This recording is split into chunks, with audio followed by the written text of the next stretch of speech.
Okay, now that I'm recording.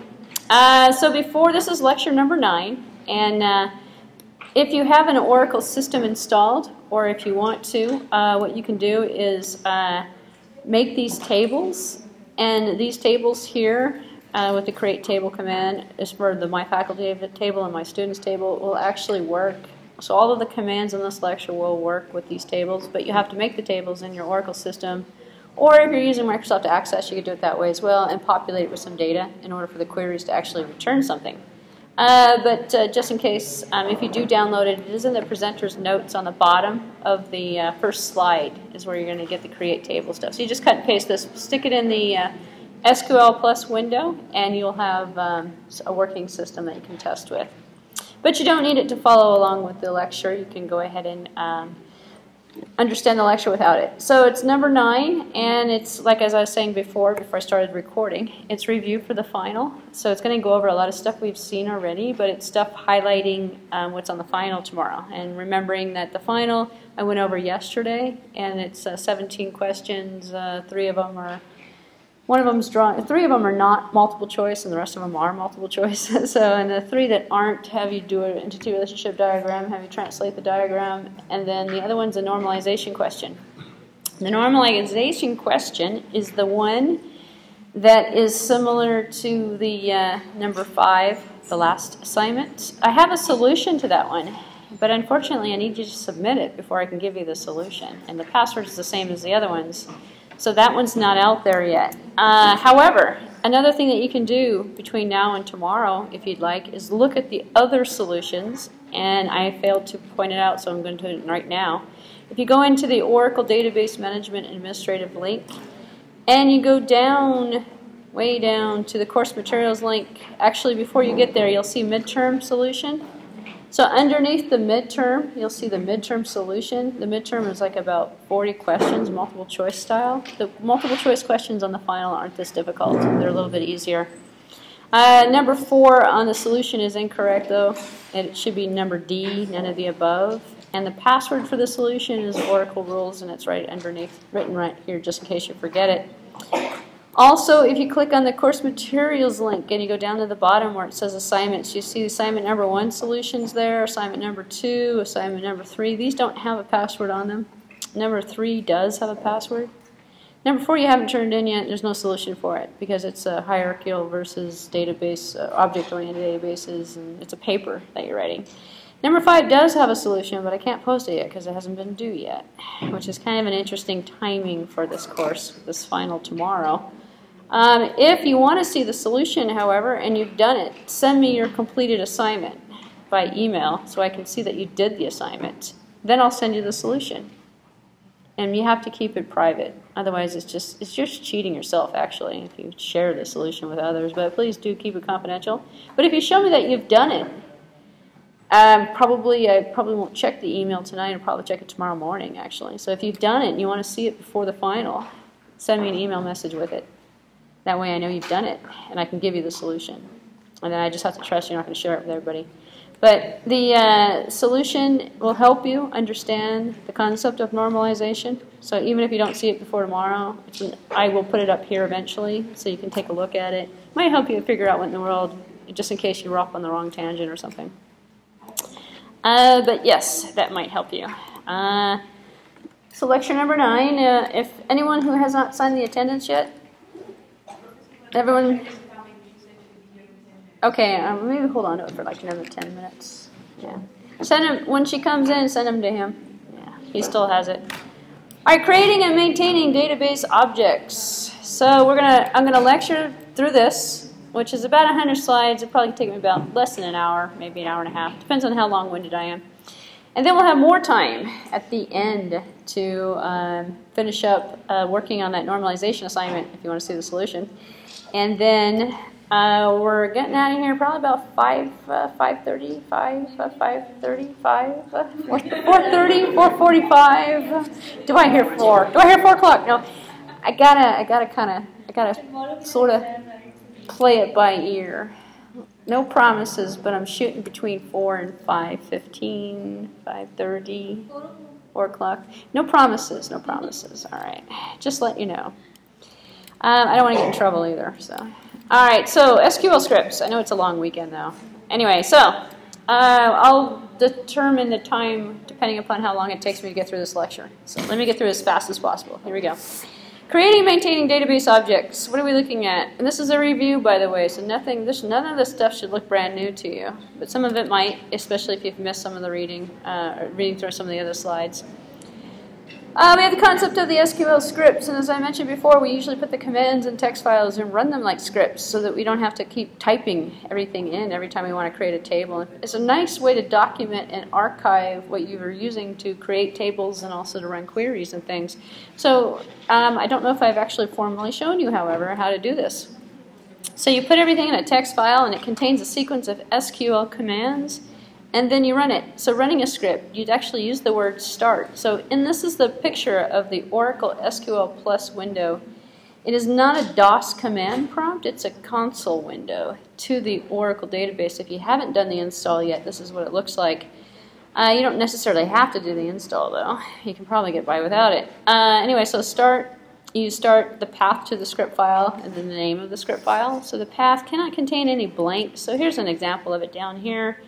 An empty Northwoods database, which is a sample that comes with actually Microsoft Access, but it does also work with Oracle. There's another sample database there. But we have, as you see, start space and then the old-fashioned no namespace, no long namespace support, no spaces. So inserting a value into every field in a record, we've seen how to do this. It's something you want to remember how to do. Insert into table name some values. We have column 1, column 2. So you must insert the value or a null placeholder for every single one of the fields. So fields must be entered in order, and they appear to be in a table. So you can use the describe command. DESC is the command that you use in the command console window to describe a table. It tells you what's in the table. In fact, here's an example here of inserting. So insert into my faculty values. This line number here, if you see examples like this, these line numbers get put in automatically for you. Not something you're typing in. Why they put line numbers in the output window is weird. I don't know why they do that, but this window does that, and it comes back. MySQL doesn't do that? Yeah, it shouldn't, but Oracle does.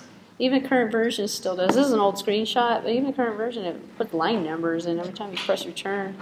Anyway, you put that semicolon at the end, however, and it runs it for you, and this one says 1 row created, which is not a bad feedback, I guess, compared to nothing.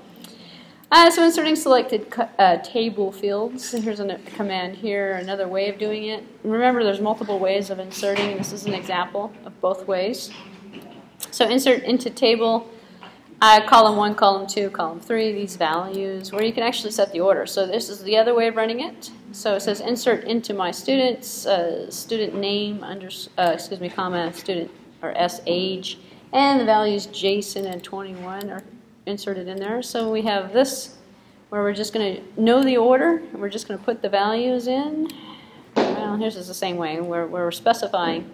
So we're not saying what fields to put them in, we're just saying put them in. So this example here just says values, 1 comma, Professor Wilson, and this one here says the exact order. This is a little bit safer. You usually see this more often because people don't remember the exact order of the columns, how you created the table, and then the order is coming from how you created the table. So here's a little thing on dates to refresh your memory or actually show you the syntax for it. And what you've got here are date values that must be converted to characters, from characters to dates, using the toDate function. So you can't insert, so if I showed you a query on the exam and it said, you know, like a string that had a date in it, and it was going to insert it into a date column, it's not going to work. It's going to come, you're going to come back with an error message because you actually have to convert that string to a date format before you can stick it in a date column. That's the nature of kind of some of the questions, actually, which is why I'm showing this to you. Or you'll look at something and it'll be looking all right, but in logic it's wrong because the date, like as this particular case, the dates don't match. The data types don't match. All right, so inserting text data. So and then the idea here is you're running this function toDate, and it's doing the conversion for you into the correct format. So you have to enclose in single quotes, and here's an example of inserting data with a quote. So, and it's also case sensitive, remembering that SQL is case sensitive. To insert a string with a single quote, type in a single quote twice, so Mike's, where you have the two quotes here. This is how you're putting in an apostrophe in the data. We also talked about transactions throughout the, well, this weekend, but also last weekend, is the last time we met as well. And the transaction by definition is the logical unit of work consisting of one or more SQL DML commands. Transactions don't normally include DDL commands because data definition commands like creating a table, dropping a table, truncate a table, those aren't transactions related. And transaction by definition is something like that's a sales order or an invoice or something where you've got a series of SQL commands that are all being processed to give you some activity or some outcome. Insert, update, and delete are some of the DML commands that are often used in transactions. Commands must succeed, all of them must succeed, or none of them should succeed if the transaction is maintained. And results are not visible to other users until a commit is actually performed, so you never see any results from anything until something is committed. And until a transaction is committed, it can always be rolled back or undone. And so for transactions, a transaction starts when you type one or more statements automatically. So a transaction ends when you issue a commit or a rollback. So that's really, if you were defining a transaction, that would be the start and the end of it. And we know that we actually have the word commit. We actually have the word rollback that we use. It's not a bad practice, actually, to put that in scripts, because then you know if something failed, then you can roll it back. So commit makes the transaction commands change permanently in the database. Otherwise, nothing is permanent. Rollback reverses it. So takes it back to the state before the transaction occurred, hopefully.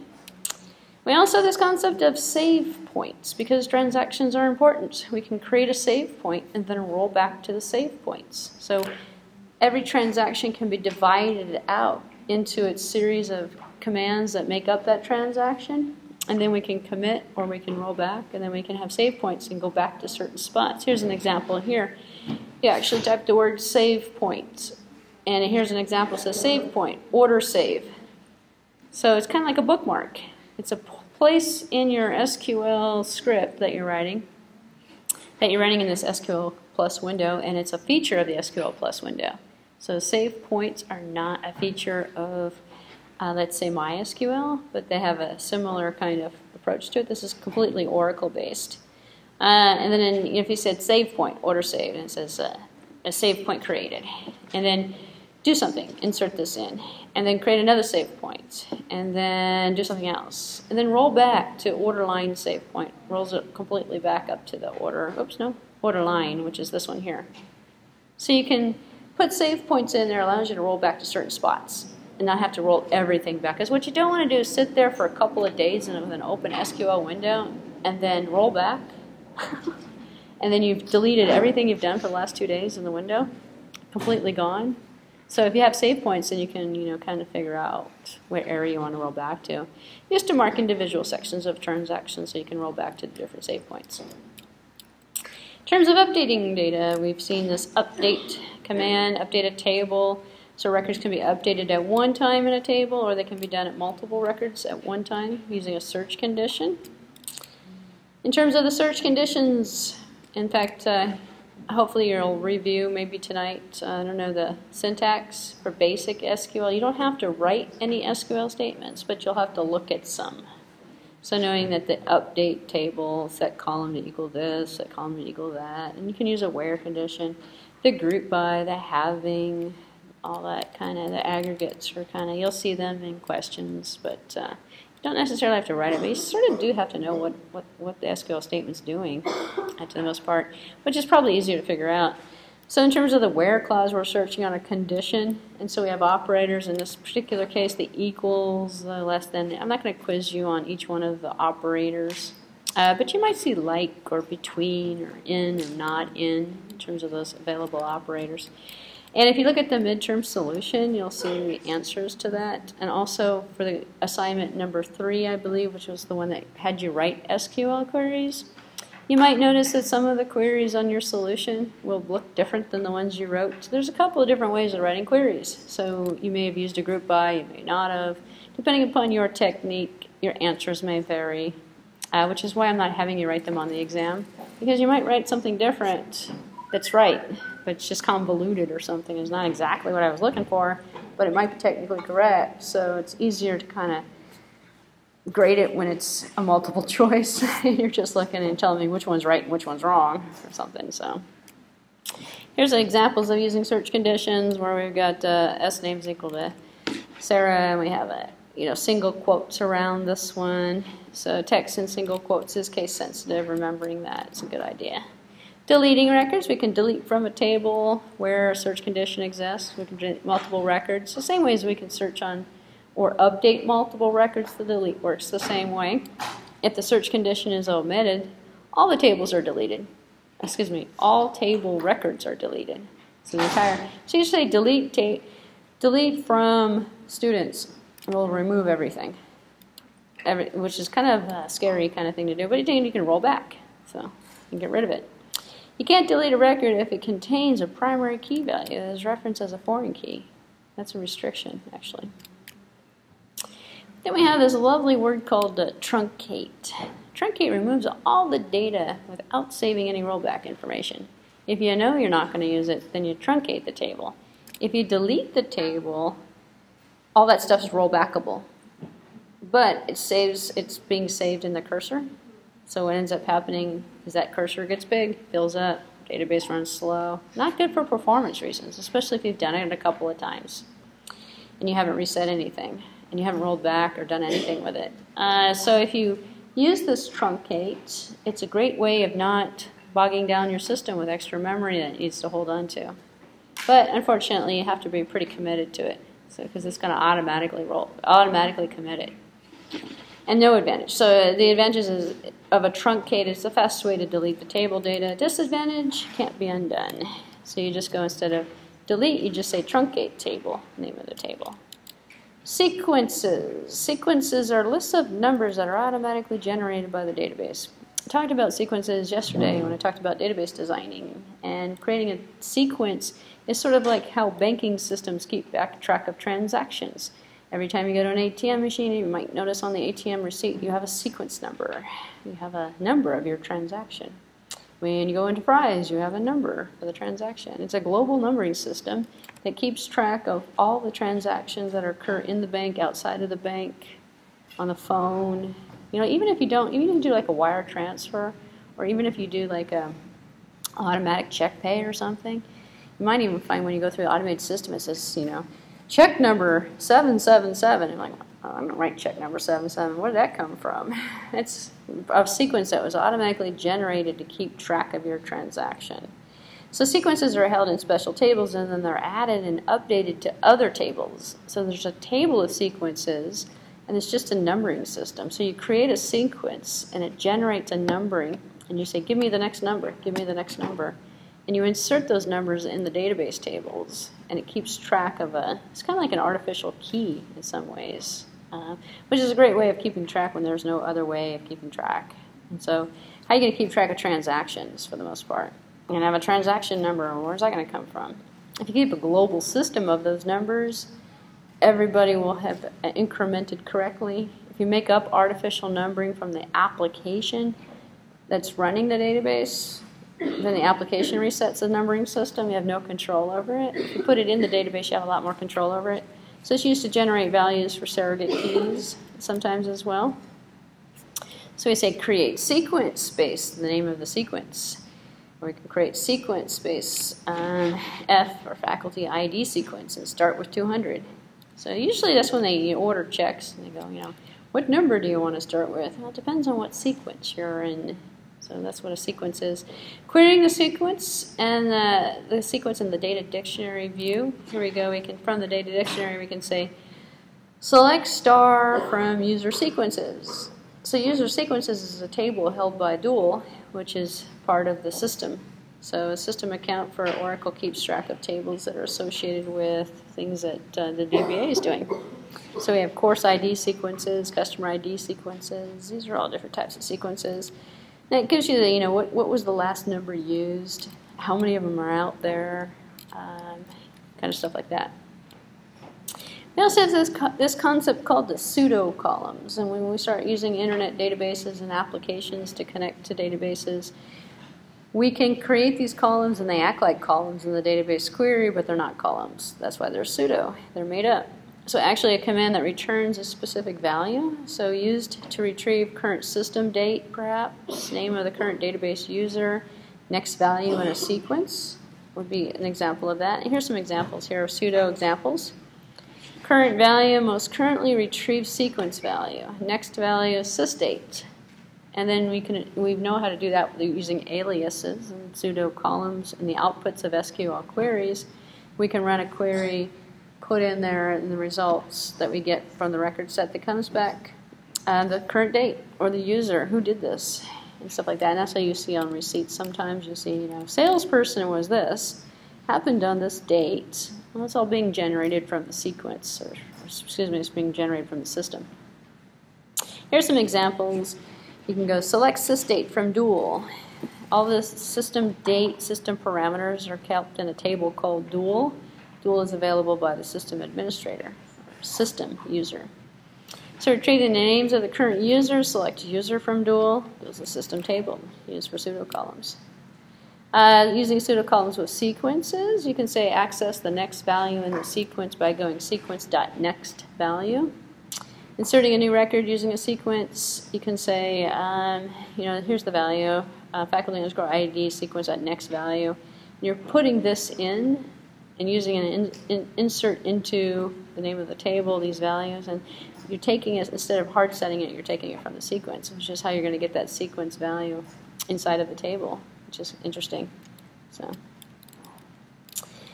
we have probably heard about object privileges over the last couple of weekends here. So the permissions that you can grant to other users or SQL commands to do for this, to allow access to modify database objects.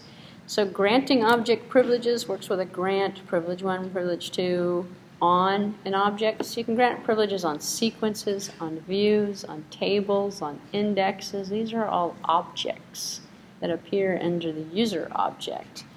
This is how Oracle calls itself an object-oriented database. You create objects, and objects have other stuff inside of the objects. It's not that the database is using a non-relational concept. How you're using the database, it's a relational database. However, it's an object database in its architecture, because the architecture is dividing everything out by objects, calling everything an object, and using dot notation to get at, in this particular case, privileges, or to get at granting or revoking certain things, or pieces that are belonged by other objects. So, and here's a revoking an object privileges. So use the keyword grant or revoke on some object for user 1, user 2, user 3. And what are you granting and revoking? Well, here's a sample list of the privileges. These are the most common that would be used. Table sequence might be the object here. Any database object might here to privilege. Alter, actually it's kind of dangerous, but you can give all privileges to an object. Drop privilege, select privilege, insert update. So each one of the different kind of DDML and DML commands can be separated out by a privilege or a set of privileges that can be applied towards an object. So the interesting part about all that stuff is you have to go, nobody memorizes that. You actually have to go out and get the documentation and know, what is this privilege called again? And what are the options I have for this command? So granting or revoking, here's another example. Grant all on order ID sequence to L. Howard and grant successful. Revoke, alter on, or this person. Revoke succeeded.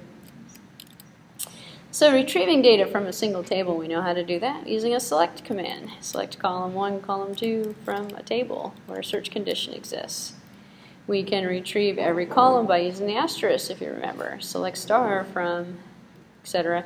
To retrieve every record in a table, we can do a select column 1, column 2 from the table name. So we're retrieving every record in the table. We can also qualify the table names, as we've seen before in a couple of the different exercises where we have here, we're retrieving data from a table that is owned by another user, and you must qualify, which is how it's determined, qualify a table name by preferencing it with the owner's name. You may not have done this one. You've qualified through aliases like, say, beers b1 and beers b2. Then you went b1.name and b2.name. And you're able to reference the same word name, which is the name of the column, from two separate instances of the same table, which is more of an alias than it is a qualifying, but it is also considered a qualifying activity. So qualifying here in this particular case, it's lhoward.myStudents. So one of the interesting things about Oracle is you can have a production object, and you can have a temporary object, or you can have a backup object that contains the same list of tables, so you can reuse the whole table names and actually just rotate the objects around. So your production one is the live system, and then you have a test system maybe. You can run the same queries, design the same thing, works the same way, but in here, instead of here it says L Howard, it might say R Howard or P Howard or something. I don't know, it's a slightly different object name, and then you go, dot, and the rest of it's the same. So you can have basically different locations, different types of objects, and run the same queries on them, actually by qualifying it. You can also suppress duplicates here using the distinct keyword, as we've seen so far. Jog your memory on that one. That was done from the first weekend. So select distinct column for names from a table. You can also, we can combine things together using multiple search conditions. So searching on using an AND or an OR. So and both conditions must be true on an OR. Either condition can be true. So combining the and and the OR into a single operation. And then we have comparisons that are evaluated first. So always use the parentheses to force the condition to evaluate to the second order, to the correct order. So, which means, put parentheses around this or that. Otherwise, it just reads it from left to right and processes it. So the results might look a little different depending upon how things are evaluated. We also have the Nulls, and the Nulls you'll find on the exam as well. The concept of Nulls, which is very unique to databases. Null is not defined. It's not empty. It's not zero. It's null. And is null is a way of searching to see, is something null? So most of your PL SQL commands, your JDBC, NoDBC drivers will actually have functionality that's a wrapper to this that says, is it null? Is it not null? And here we have where the class is null. Syntax might vary slightly depending upon which version of SQL you're working with and which database you're working with. Sometimes it's actually one word, is null. Sometimes it's separated out into two separate words, is null or null.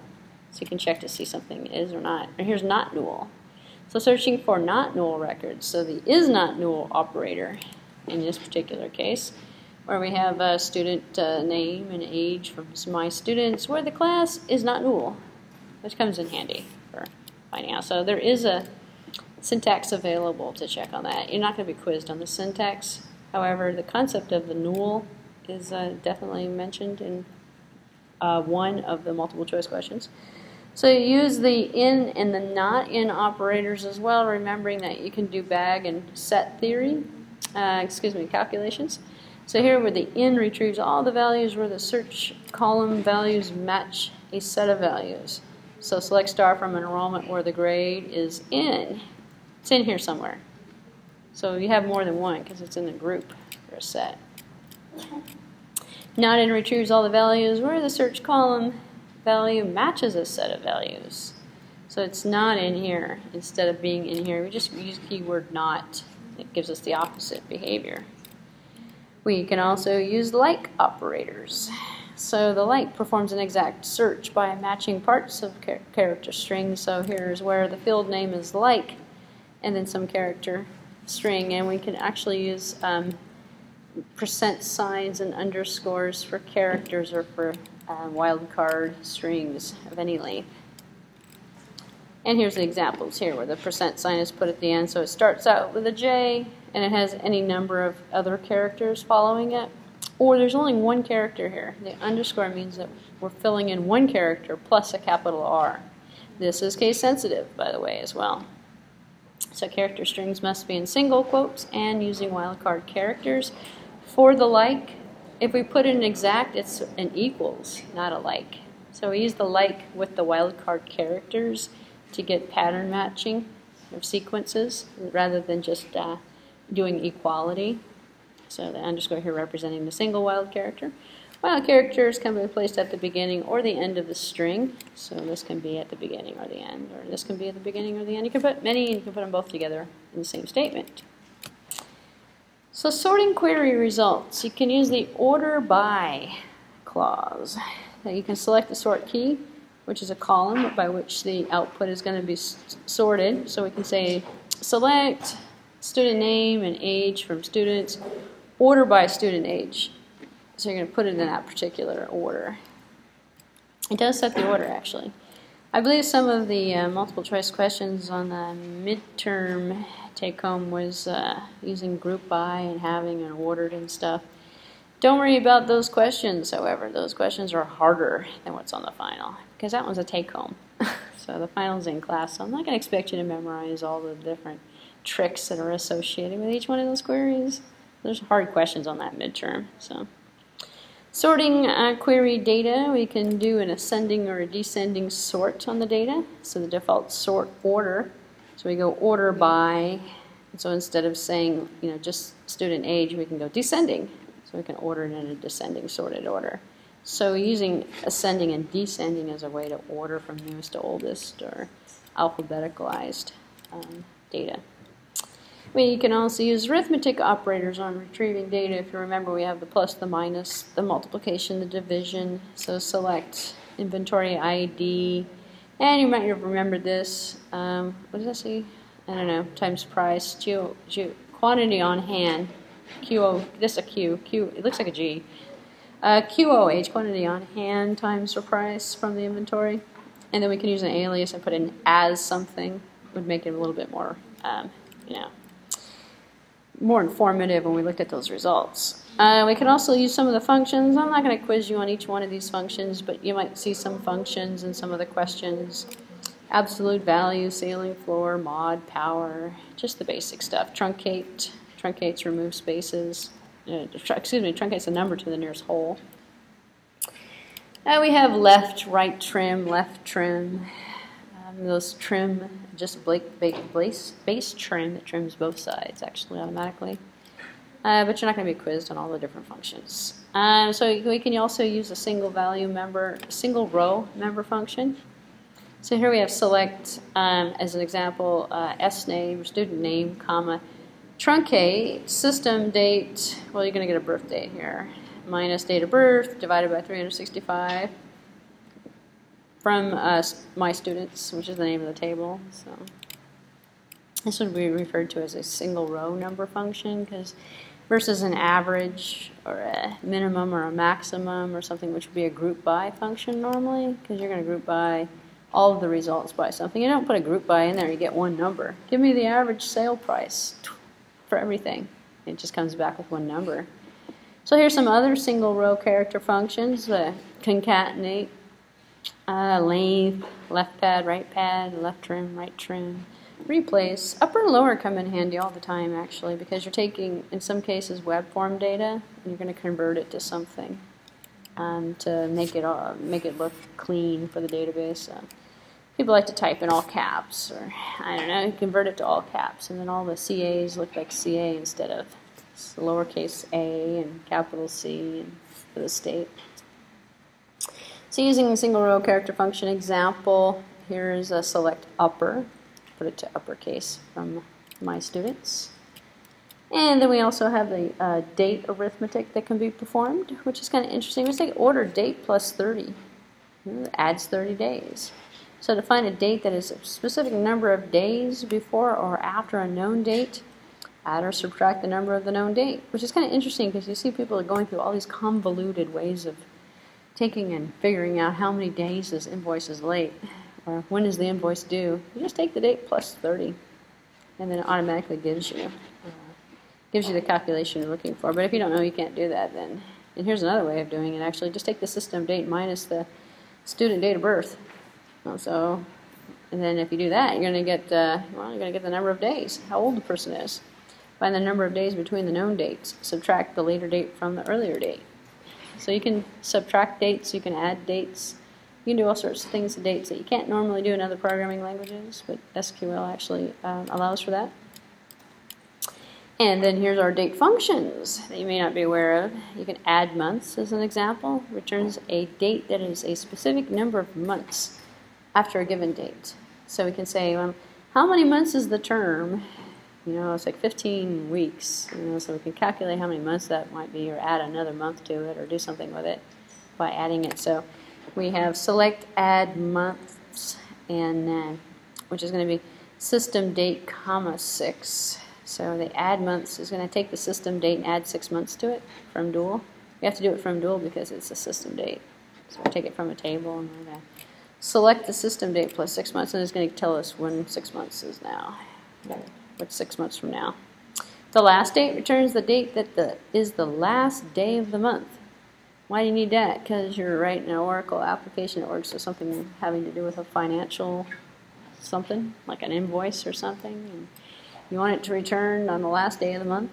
Send out these invoices automatically, so you can calculate that by going select last date, and then from the ordered date, and get the 30 days or the end of the month from that.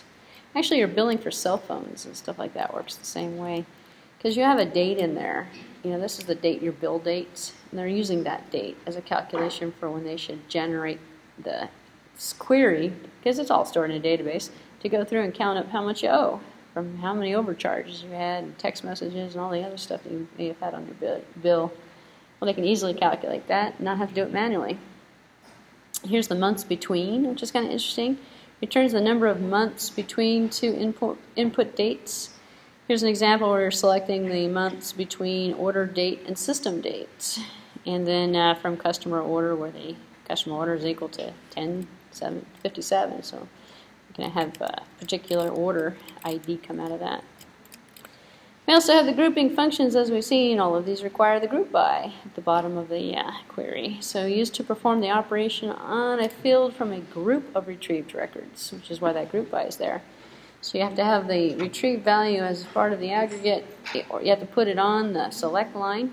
So here would be, if we were doing average and we were receiving, let's say, average sales, you have to select sales, average sales, and then group by sales, or I don't know, group by something, group by company or state or something, so we can get the state with the average sales that are going to come out of the, otherwise we're going to get the average of all sales that are going to come out of that without any group by. So it's not done usually with groups. Count, maximum, minimum, sum. So you're pulling a group of records and you're doing a calculation on them. And here's some examples here.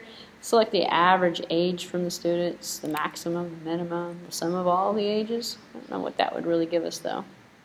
How old the entire room is, the sum of all of our ages. So not really that significant. And here's the group by clause. Refresher on this one. So the group by must be used in some columns in the select clause that are used in the group function, and some are not. So group by can be used, in fact, here's an example. Here, select S class, and here we're going to group by S class. So we're going to get the average age from each one of the S classes from my students. So group all the fields that are not included in the group function. So we'll group them together by the group. Here's creating an alternative column name, as we mentioned before, using an alias. And here we have, not using the as in this particular case, but we're using an alternative column name. So syntax might be column 1, heading 1, column 2, heading 2. So we have select sysdate minus student date of birth, and call it student age. So some other syntax has an as in here, which is actually creating an alias for it. And then if you use an as, you can actually run it as. So B1 as beer as B1. Then you can actually use B1 dot something or other. In this one, you're just creating a column alias. You're not going to retrieve. You're not going to use it in anything else. You're not going to use that column value for anything. Here it is, column alias. The column alias, and so there's the alternate column name that can be grouped, that can be referenced. So if you're going to use it, if you want to use it as an alias, which means you're going to reference it some other place, you're going to use the as. So here we have the order by or the group by clause. We have select column 1 as an alias, and then we're going to group by down here as, here we have as age alias, and we're going to group by as age alias. Basically allows us to reference it as an alias instead of just renaming the column name to something.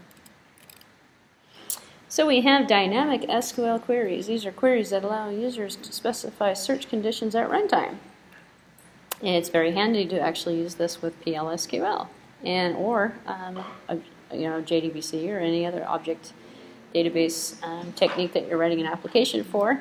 Some approaches might be substitution values, and then we also have this concept of runtime variables. Don't get the impression that you can write a full program in SQL, however. This is used as a solution to get values when you're running the query, to put those values in the queries. So here's an example of using a substitution value. They are created when the search expression is prefaced with this ampersand. So the system then prompts the user for a value. Here's an example down here. Hopefully you can see that. It says select building code, comma, some capacity from location, where the building code is equal to, and then here's this ampersand is what I'm talking about.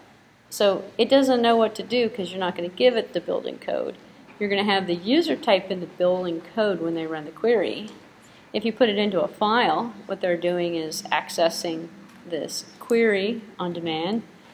So here we have every value for building code, enter a value for building code, and then you have to enter a value. So when you run the query, it's going to ask you for the value. If you have an ampersand in there, and it's going to ask you for a value for each one of the ampersands. So you put this thing together, and it's update the student record, or maybe it's to enter a grade in. What are you going to enter in? Student ID and grade, perhaps. And then you run the query, and it's going to say, enter student ID. Enter grade, enter student ID, enter grade, enter student ID, enter grade. And it'll go through and update the query on everything that you're entering in, as an example. Okay, so we have the old value and the new value that gets substituted by the value that's being entered in. And then we can run the query, and in this particular case, it's running it for the BUS building, business building. We can also use the concept of runtime variables. So we have a variable that's defined in the SQL environment with the syntax here, define variable name. And you're wondering, well, where in the world have we got variables from? This is SQL. The interesting thing is it's the SQL Plus. It's the Oracle SQL Plus window that's allowing you to do this. Regular SQL, you can't do this. Like in MySQL, other versions of SQL, or implementations of databases, you can't have variables. But variables come in handy for saving information. What if you want to set room capacity? Make it a variable, and then you could just use room capacity for the entire script. So it helps a lot in your ability to do automated scripting. So you can then substitute the variable name for the query search condition. Here's an example. Define maximum capacity is equal to 50. So you can define class size is equal to 70, which it was for this class, but I don't think we have 70, we have more than 70. Long story short, we can define this value from somewhere, and we can select the building code, room capacity, where the location, from location where capacity is smaller than, look at that, maximum capacity has got an ampersand next to it, which means we're going to use this maximum capacity here. So maximum capacity when we run it, we can. About the table column name, it's the same as the variable name that you're talking. No problem at all, because you're going to use the variables being preferenced by the ampersand. Yeah.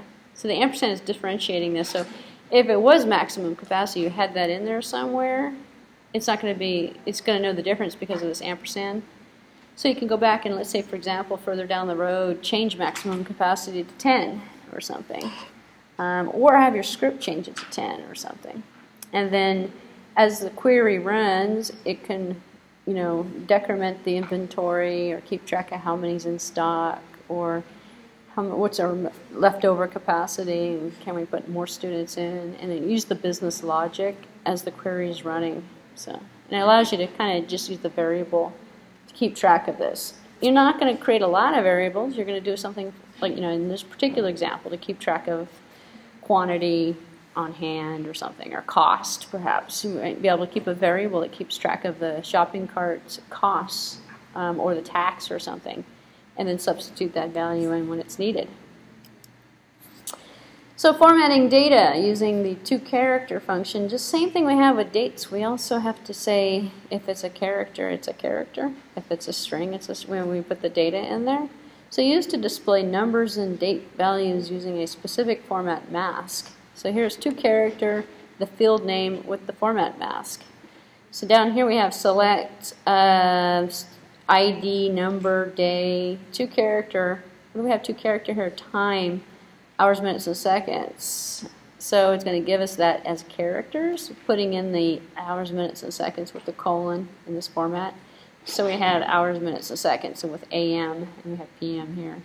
So this is the format mask, and this is the variable, the column name, and this is the toCharacter function that's applying the format mask to the column. So all of the other functions run the same way. The format mask is used to specify the date format, the time format. Do we want the date and the time or just the time? Because we can get date and time together, and then we can just print out the time or print out the date, depending upon what it is we want to see. We also looked at joining queries. Joins come in handy because we have everything broken out into small little tables, and then we have to put it all back together. So we can retrieve data from multiple tables by joining the tables using the foreign key reference. So in our join key we have the inner, outer, self, and equality, which is pretty much what you remember for the final, essentially. I'm not going to have you look at or write or look at join syntax. It's the concepts of the joins that's important. So inner is the equality. If it's equal, it's an inner. For the outer self and inequality, I'm going to show you though how it's implemented in SQL. In Oracle SQL, the SQL Plus window. So one record is retrieved for each one of the matching rows in the inner, which is sometimes referred to as the equality join, if you remember those from the last weekend. Here's the syntax for it, where we've got select column 1, column 2 from table 1, table 2, where table 1 dot this column here is equal to table 2 dot this column here. Easiest join to do, actually. So you must include the toJoin condition for every link between the two tables on the conditions. So that would give us the inner or the equality join. Here's another example, selecting the first name, last name from student faculty, where student.faculty ID is equal to faculty.faculty ID. So all the faculty people who are also students would come out of this if they're in both tables. So here you have the n tables in the from clause that you must have n-1 in the join condition to have the matching on the equality work. We can also use the qualifying field names as we've seen before in other queries. So if the field name in the select clause exists in multiple tables, like the beer1, the beer2 actually, in the from clause you can qualify the field name by prefacing it with either its table name or an alias. So here we have select student.sid, grade from student, enrollment. Well, which one of the SIDs do we want? Where the student.sid is equal to the enrollment.sid. So we preface the object name where we want to find the column from when the column names are matching. So we can also process complex inner joins here.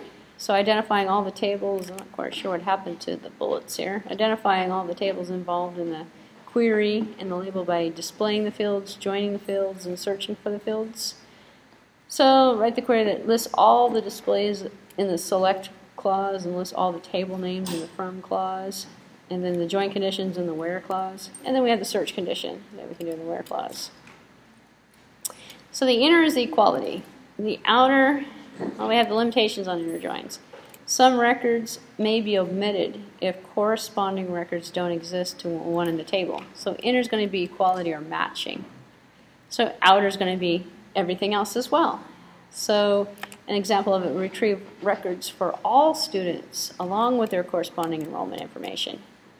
And then we have here the student table and we have the enrollment table, and we have a mismatch where we don't necessarily have the equal number of columns, equal number of rows in both tables. So student 105, Michael Connolly, doesn't have any enrollment record.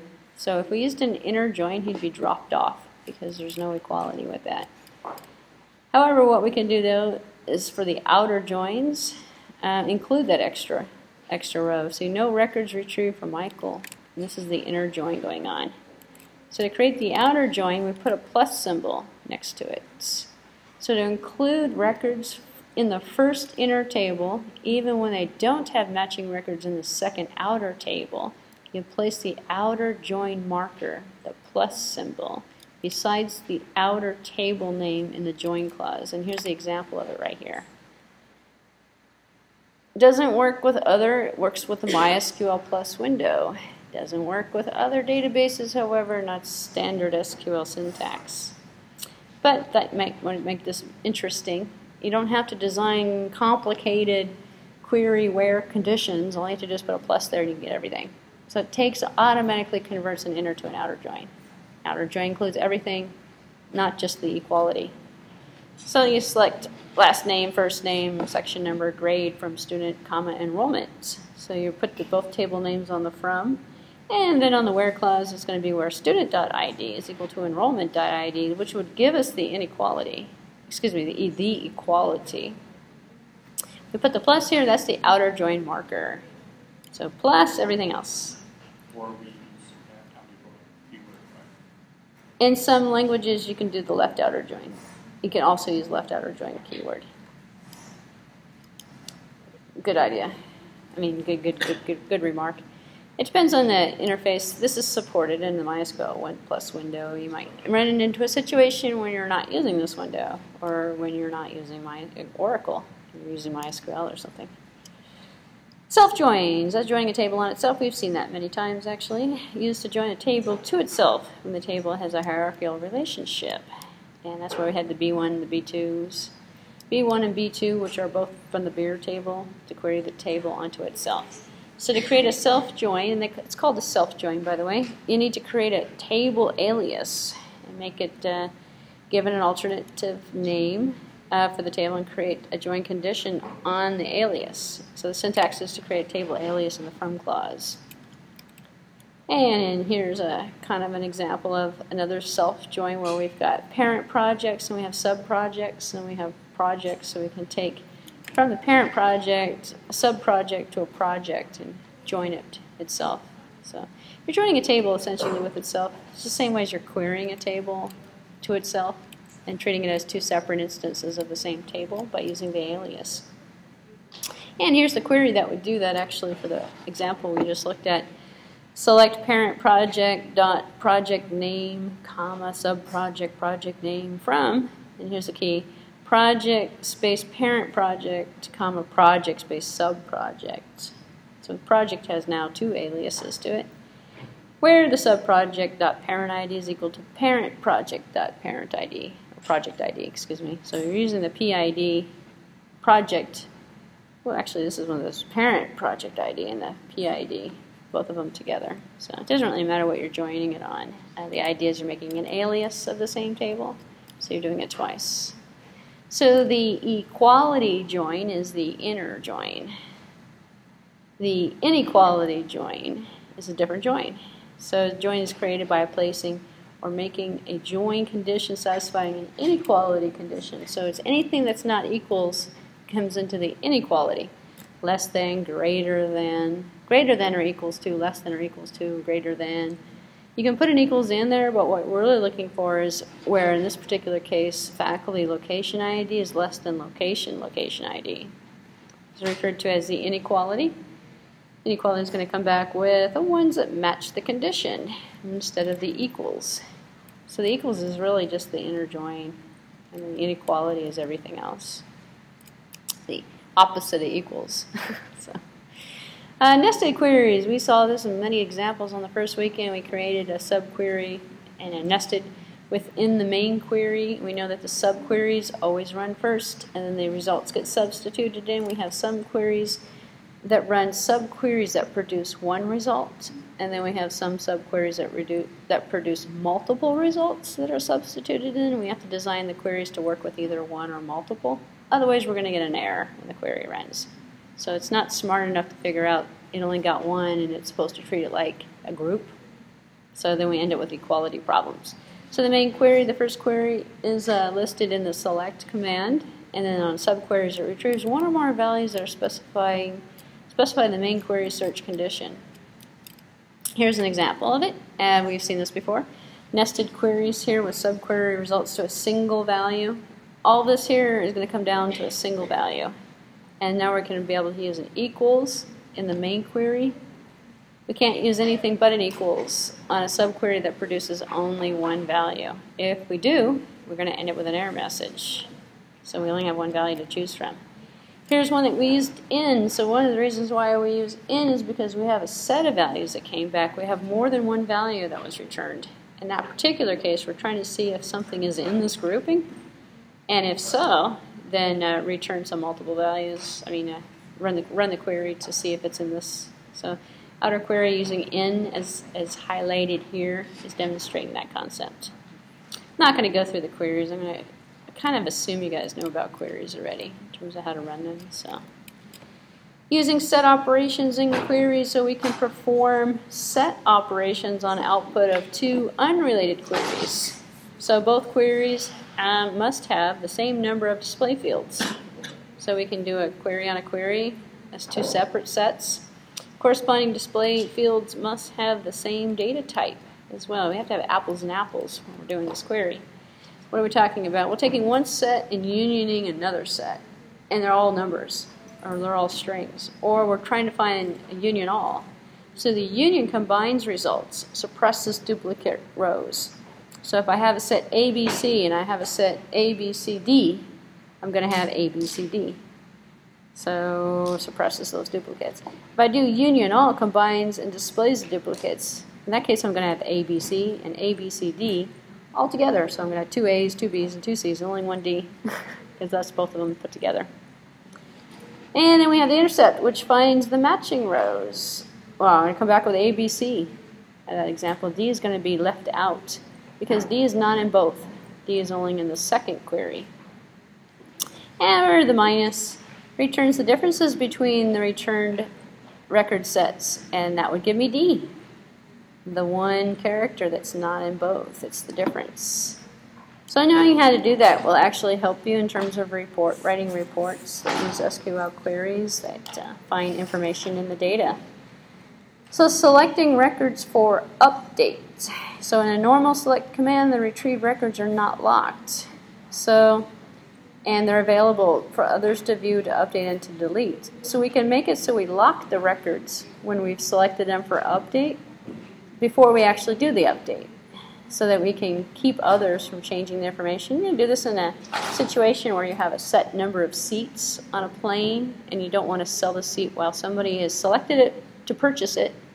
They can select it for an update, lock it, and then they can update, then they can commit it or roll back, depending upon what it is they want to do with it.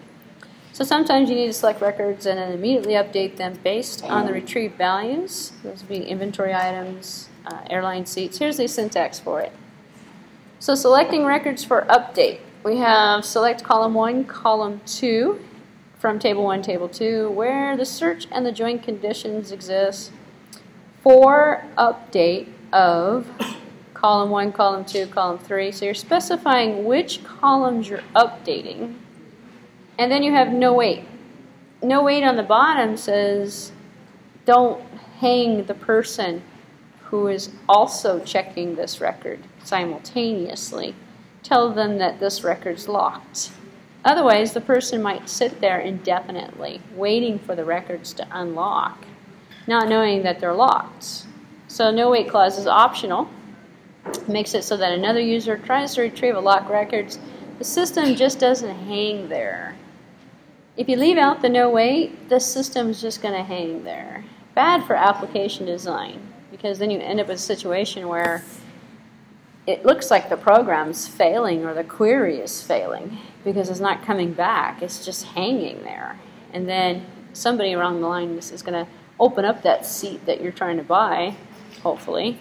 Or it's going to come back 2 minutes later and say, yeah, sorry, no seats available. But wait a minute, the first time it just hung.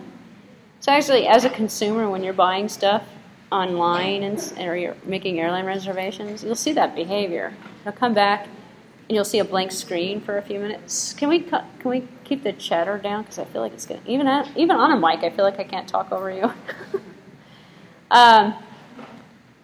You'll see the NoWait left out, and then you'll have some pretty interesting UI issues where it comes back blank, and then you do a refresh, and oh, there it is now. You have to run it multiple times or something. It affects the user's behavior. So all retrieved records are locked until you issue the commit command. So this is when you do a select for update, which is kind of a separate concept. So they both work together. So fields that are listed in the for update clause are documented purposes only. So the list of columns in the for update? It's for documentation. So you can go back. Actually, if you have the system command, or if you have control and access and privileges, you can see what columns are selected for update. So you could modify or tweak it. Same list of columns in the select clause? Yeah, no, it's going to be for update of column 1, column 2. It documents. It doesn't do anything with it. It just documents. It's gonna take the entire row and lock it, but it's not going to. You can document which columns you're actually referring to, so you can run another query to go what's being locked. So, for example, if you're running this airline reservation program, you can come back and say, I'm sorry, seat number 4A is not available right now, but it might be in a few minutes. Please wait. So it knows it's seat 4A and not 4B or 4C or one of the other seats. So it can do better error checking, better handling, exception handling. But it's basically documented purposes only. So we also talked about views in the first weekend. Logical table based on a query. So rather than querying the table, you're querying a view. So it doesn't physically exist in the database. When you run the table, the view gets executed. So the view is sort of like a cached or a pre-stored query that runs and returns a result set, and then you're doing a query on that result set through the view. It represents data in a different format from the underlying tables. It can remove data. People use views for security purposes to restrict how many rows are coming back or what information is coming back. As an example, an HR program is going to run a view on the employee account and take out salary, take out confidential information, because you don't want someone cracking into that and getting to the underlying data. If you give them access or privilege to the view, they don't get access to the underlying data.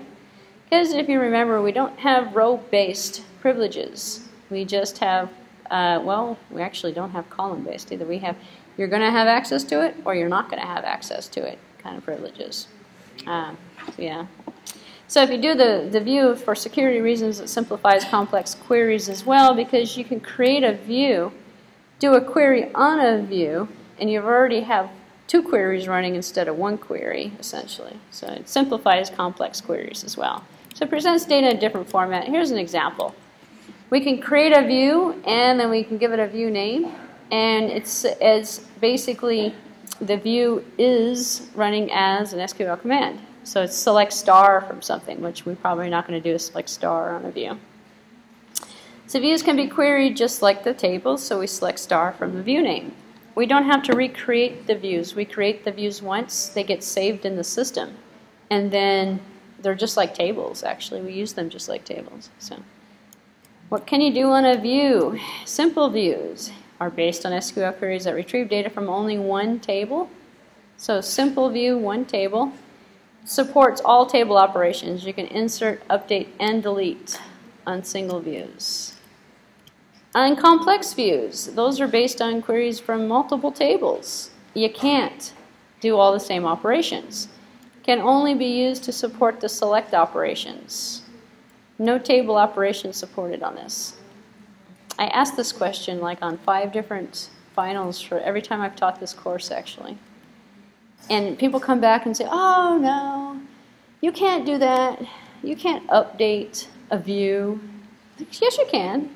If it's a single view, you can update a view. You can do anything you want on a single view. It's the same as a table. And I want to say about 1 person out of 70 actually gets it right, which is like bizarre. People think views are so restricted. It's only multiple tables that causes the problem. So I don't know if I put that on your midterm. It's probably not on your final because I got tired of asking the question because I could never figure out why in the world everybody misses that question. It's like a no-brainer, but everybody misses it for some reason. And they also miss pseudo columns and index questions on average too. People don't understand indexes either. They think an index is a sequence, and they'll put an index value in a sequence as a sequence. It's like, no, an index is an index, not a sequence. They think they're the same thing. I don't know. Or you put an index value inside of a column. So you put a sequence value inside of a column. But what's an index? Well, an index is so indexes, separate tables maintained that shows index keys and physical locations of corresponding records. It's a lookup table. So indexes are stored like tables, but only one thing is in there, the primary key. You can create multiple indexes on the same table. If you do that, every time you query on the indexed value, if there's an index that contains that value, the index is queried instead of the table. What does that do? It speeds up the query, makes it run faster. So indexes are good. It's a memory address in the underlying table. So we have, what does that say, SL name. So we have a Brown, Jones, and Smith, and so it would go to this row ID in the memory that's associated. This is the index. It would go to the actual table and look up instead of, and then this is smaller. It takes less time to query.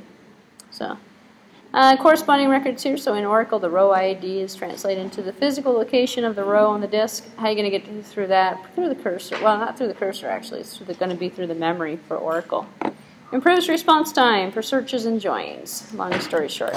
So using indexes, you can create a table, create table index after it's populated with data. If you do it before you populate it with data, every single update you do on the data will actually take more time because it has to update the index as well.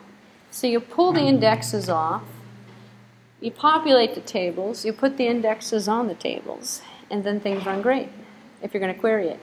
If you know you're going to update tables constantly, you're not going to index them, hopefully. Because then, you know, it's going to slow it down completely, and it defeats the purpose of the index. So indexes make insert, update, and delete operations slower because the index must also be maintained at the same time. What if you have 5 indexes on there? Just times your speed latency by 5. It's going to take 5 times longer to update that table. So index strategies here, the table can have multiple indexes on multiple fields to create indexes based on the fields that are used for searching. Also for join conditions. People do it for joins all the time because it'll make the join run faster. Almost half the amount of time, actually, if you join on the index. So typically indexes only speed retrievals when there's less than 15% of the table records are involved. So it's on a small number of tables, which means it has to go through everything. If it doesn't have to go through everything, the index is faster. If it has to go through everything, then the index is slower.